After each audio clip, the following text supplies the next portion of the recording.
Like, we'll go to the mainstream markets, like, you know, the stores, the wherever we need to go. But there's like no open market because you know it's kind of like a community. Yeah, for the community. Yeah, like where you meet people, mingle with people in your community. But I think we have them, but they mad small. Yeah, right, they're real small, y'all. And I can't even name them off the top of my head, but because we'll just go to a supermarket, facts, and just get or it that shop way. online. Or online shopping. Yeah.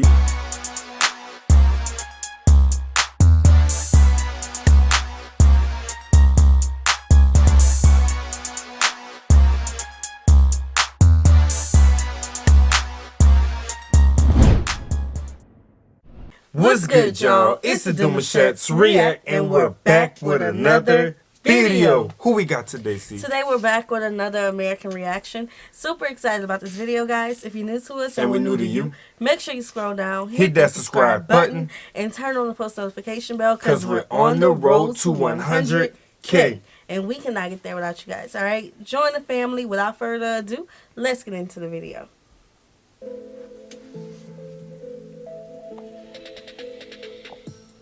10 interesting facts about Ghana. Yeah. Ghana, officially known as the Republic of Ghana, is a country in West Africa. It spans the Gulf of Guinea and the Atlantic Ocean to the south, sharing borders with Ivory Coast in the west, Burkina Faso in the north, and Togo in the east. Ghana covers an area of 238,535 square kilometers, spanning diverse biomes that range from coastal savannas to tropical rainforest. With over 31 million people, Ghana is the second most populous country in West Africa after Nigeria. The capital and largest city is Accra. Other major cities are Kumasi, Tamale, and Sekondi Takoradi. Ghana is a multinational state, home to a variety of ethnic, linguistic, and religious groups. While the Akan are the largest ethnic group, they constitute only a plurality. The vast majority of Ghanaians are Christian, 71.3%, with close to a fifth being Muslim and a tenth practicing traditional faiths or reporting no religion.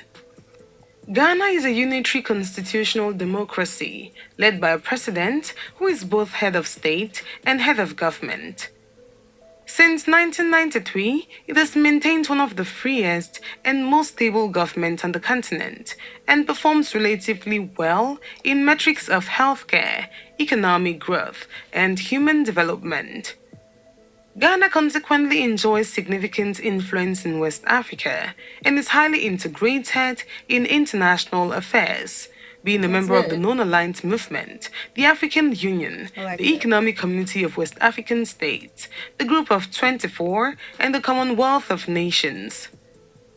Welcome to Think Rich Africa, the community which brings you to entrepreneurial, business, and personal development content to inform, motivate, and inspire you. We also want to introduce you to our Special African Development playlist because we strongly believe that entrepreneurship, rather than global PT, is the key to Africa's growth and development. So if you're African and aren't subscribed to our community, you're missing out. Ghana is a country with interesting cultures, friendly people, and rich cuisines. With that said, let's take a look at 10 interesting facts about Ghana. Number 10. Ghana is home to the largest open-air market in West Africa, which is located in the capital city of Kumasi. The first of our Ghanaian facts informs us about the fascinating spot to go shopping in the nation. Ghana is fortunate in that it is home to the largest open-air market in West Africa. It is known as Kejetia Market, and it is located in the capital city of the Ashanti region, Kumasi. Locals and tourists alike go to the store to purchase traditional clothing and materials, as well as footwear and outfits. Gotta look right. The market is also home to a specialized meat market, as well as kiosks that offer fresh fruits and vegetables from the surrounding area. Nah, that market do not look like a grocery store. No, but I'm pretty sure they have a lot more things. We did this market before. Have we? Yeah, we covered it. The recycle. The recycled clothes. Yeah. Oh. Yeah. Oh. Yeah, because when they say that this was the biggest market, I'm like, hold up, because we looked at the Nigerian market and that was huge. Oh, Lord. But this we must have didn't see all of it, for that market. Oh, remember, it was so big, the trucks couldn't even go directly to where they needed to be. Yeah. They had to carry it. Yeah, I remember that. Yeah. So I'm sure they have a whole lot more that we have not seen. But what I was going to say is, it seems like in other parts of the world, their markets are booming. Our markets, where we live, seems to have died out. Like, we'll go to the mainstream markets, like, the stores, wherever we need to go. But there's, like, no open market. Because, it's kind of like a community. Yeah, for the community. Yeah, like where you meet people, mingle with people in your community. But I think we have them, but they mad small. Yeah. Like, they're real small, y'all. And I can't even name them off the top of my head, but... Because we'll just go to a supermarket. Facts, and just get it that way. Or shop online. Online shopping. Yeah. They organized, too. Number 9. Ghanaian celebrities are famed for not letting their wealth and status affect them. Ghana is probably not a country that most people identify with wealthy and renowned celebrities who are well known throughout the world. In spite of this, the country boasts a number of superstars who are probably more renowned for not allowing their celebrity, wealth, and position to impact their lives. One of the most well-known of these individuals is John Dumelo, who, in addition to being a gifted actor and fashion designer, is also well known for his humanitarian works. He has his own philanthropic foundation, the John Dumelo Foundation, which was established in his honor to assist others who are less fortunate than himself. That's good. Number 8. Ghana was the first sub-Saharan country in Africa to gain independence. That's big. One of the most remarkable historical facts about Ghana is that the country became the first country in sub-Saharan Africa to achieve complete independence in 1957, according to a research. Ghana was founded as a result of the union of the former British Gold Coast area and the Togoland Trust in 1957. Despite the fact that the country had earned its independence by 1957, it was subjected to a succession of politically destructive coups between 1957 and 1981. The most recent of them occurred in 1981, when Lieutenant Jerry Rawlings came to power and outlawed all political parties. By 1992, a new legislature had established the constitutional right to participate in several political parties once more. I don't know. I don't know how y'all guys like truly operate in y'all political parties, and we don't want to get too deep into it, but I just want to make a real good comment real quick. It seems like as soon as someone comes into office, they make a change. Yeah. It sounds pretty fast, you know what I'm saying? And it sounds like a domino effect as well. Like when they make one change, you can expect more things to happen. Right. More growth, more development. As long as it's good, I have no problem with change. But when you come in and you just mess it all up for the people. Yeah. Yeah, I don't like that.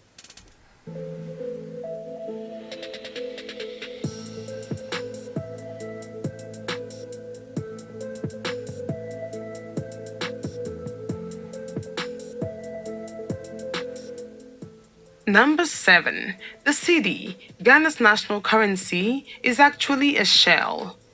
Before the region was controlled by the British Empire, a major currency in Ghana was the cowrie shell. It was an important currency in Ghana prior to the British Empire's domination of the region.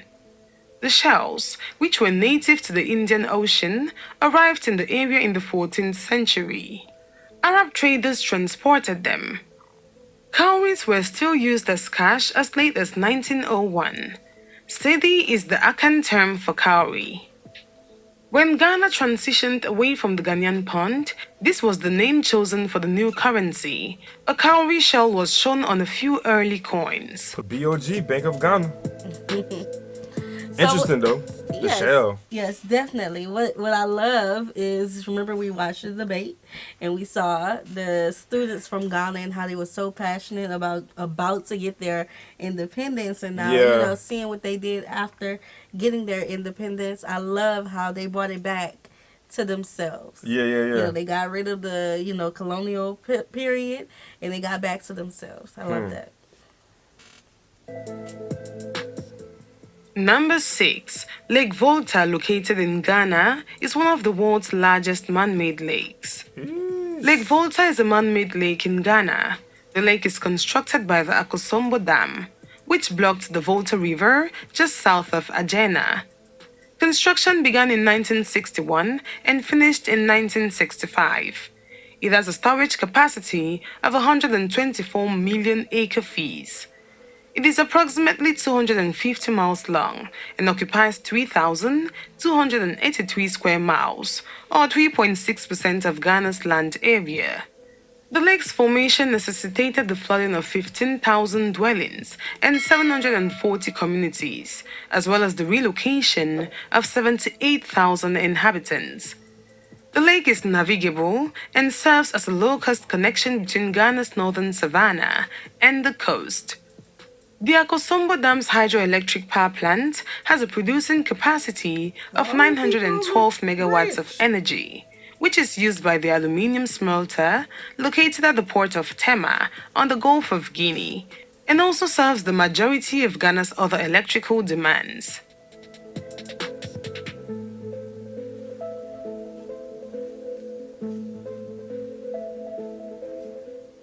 Number 5. Ferdi Ato Adobo, a Ghanaian athlete, currently holds the world record for walking backwards.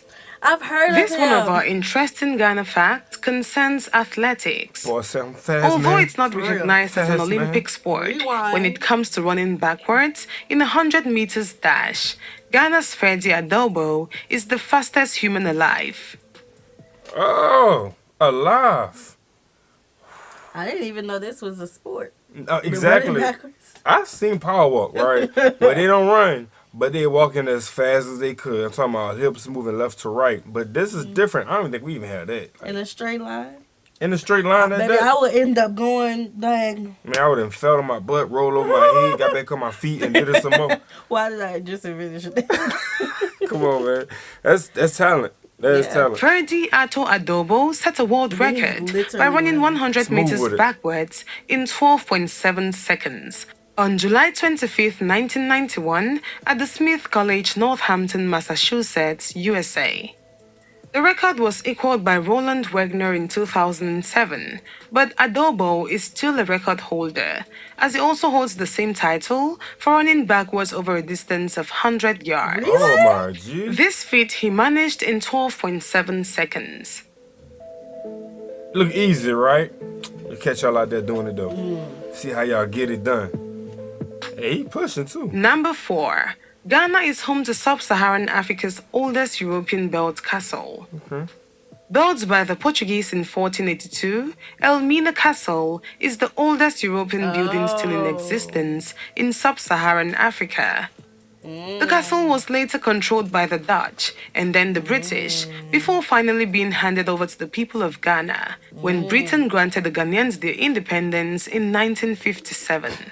Cape Coast Castle has a similar history, as it was built by Swedish traders in 1653, later seized by the Dutch, and then changed hands to the British, before finally resting in control of the Ghanaian people. Visiting Elmina Castle and Cape Coast Castle allows you to gain a better understanding of Ghana's past and its effect on the people and culture of the present. The castles tell a story of immense oppression and hardship. There were places where Ghanaian ancestors were held captive, tortured, and bought and sold as commodities. Learning this history undoubtedly leaves a lasting impression on many. I bet. So my thing is, they have a whole castle above a dungeon meant to hold the people hostage to be enslaved. Like, you have to have a cold heart a real cold heart for brainless. Don't That's care. What that, just no thought, conscience. None. Brainless. That's the only way that can operate.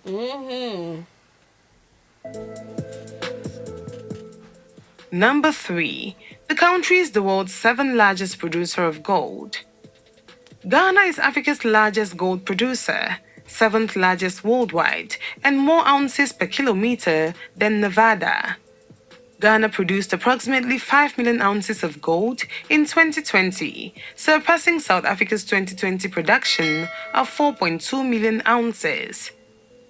Ghana produces more gold per square kilometer than Nevada and holds more estimated reserves than key gold-producing countries like Peru and Papua New Guinea.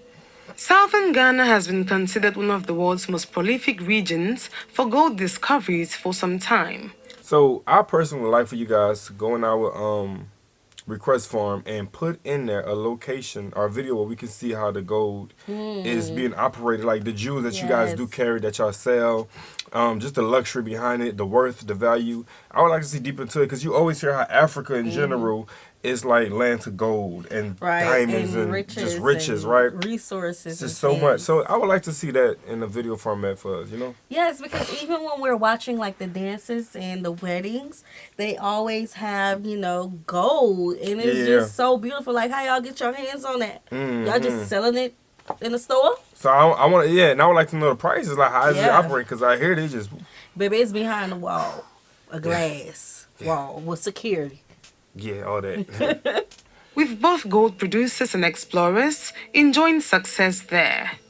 Mining and gold are essential to Ghana's economy, and tax-based gold contributes over 90% of Ghana's total mineral export and makes up to 9% of the country's total export value.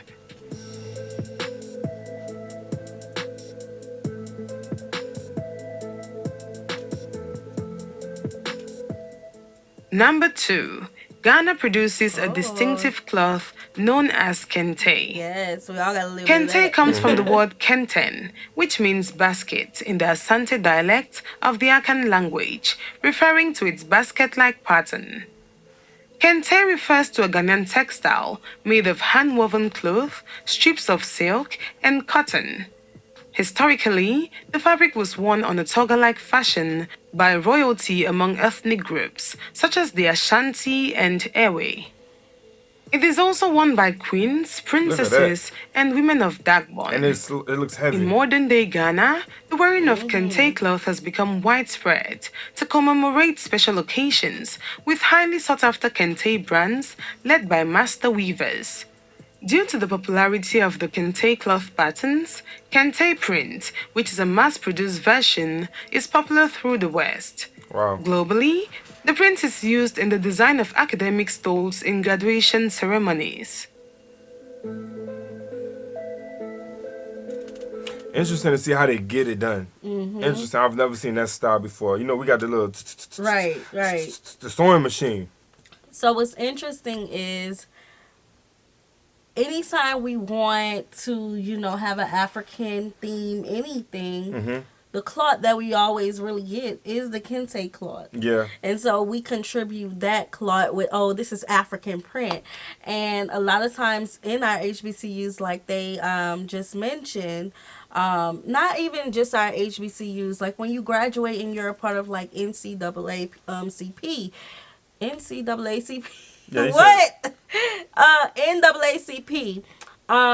You'll have that on your stove, just to show your pride and that you're proud of your culture. So I love that. Although we're far removed from the African culture, we still bring a little bit of what it is to us. Like we have that in our culture. I like that. Yeah, that's facts. You kind of got me with that NCAACP thing. Yeah, I was like, hold up, wait a minute. I'm sitting up here like, wait. Nah, that's not how it go. Yeah. Number 1. Ghana is the first African country to launch its first satellite into space. Okay, Ghana. GhanaSat-1, which was developed by students of All Nations University in Koforidua, was sent into orbit from the International Space Station. Cheers erupted as 400 people, including the engineers, gathered in the southern Ghanaian city to watch live pictures of the launch.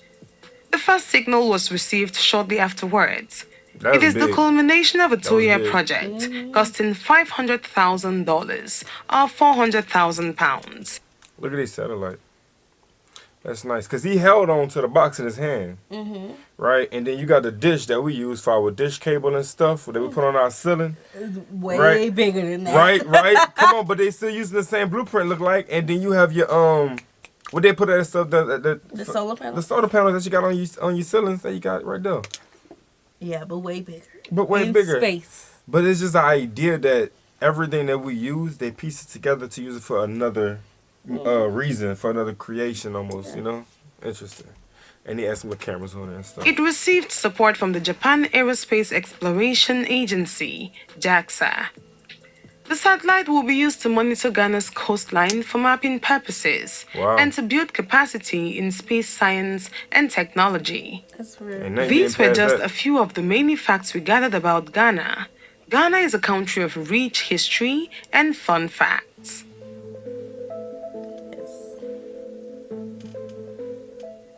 And for staying up until this point, here are bonus facts. Okay. Ghana is essentially a tropical country, though it has two very distinct split seasons. The southwest of the country is in the warm and west forest zone. The capital, Accra, is considered to be the drier, arid equatorial zone. There are two distinct seasons, the rainy season from April to October and the dry season from November to March. However, in South Ghana, the rainy season is split in two. It's wet from April to June, then there is a 2-month reprieve of dry weather, followed by a second rainy season from September to October. Yeah, so I believe we're going to end it right here. The man who is probably most well known for his role as General Secretary of the United States was born and raised in Kumasi. Yes, we are talking about the famous Kofi Annan. He took his most prestigious role in the UN between the years of 1997 and 2006. But before that, he worked as a director of tourism for Ghana and also held a position within the World Health Organization. Ghana's name means warrior king. When the country achieved independence in 1957, it took its new name from the Ghana Empire. The word Ghana roughly translates into English as warrior king. Prior to this, the country had been known as the Wagadu Empire for around 300 years. The capital, Accra, also has an unusual translation. It comes from the African word Nkran, meaning ants. It is so called as there is an abundance of ant hills in the areas surrounding the city. We have come to the end of this video. Hope you enjoyed it. Let us know your... Yeah, 100%. So I had made a small mention because they say that the rainy days and stuff is around your birthday. Right. And the dry seasons and fun times is around mine. Well, so that just goes to show you that we should just go out there around my time of the day. Around your birthday? Yeah. Well, we have to go during the festival in the Ashanti Kingdom. You got a date yet? I believe it's in March. Okay, yeah, it's around my birthday. In March. I believe so. Yeah. So this is an interesting video. Learned a lot of great facts, some that we did not know before. So we appreciate that. We are running low on Ghana requests. Okay? We are. Yeah. So in the description box of this video, there's a reaction request link. Send in your request for us to learn more about Ghana's culture, the people, interesting facts, food, things of that nature, things to do. Yes. We would love to cover Ghana more on the channel. We hope you guys enjoyed this video with us. Like this video, subscribe, turn on the post notification bell. We have enabled our super thanks. If you like to support the channel that way, we'll see you soon. Peace.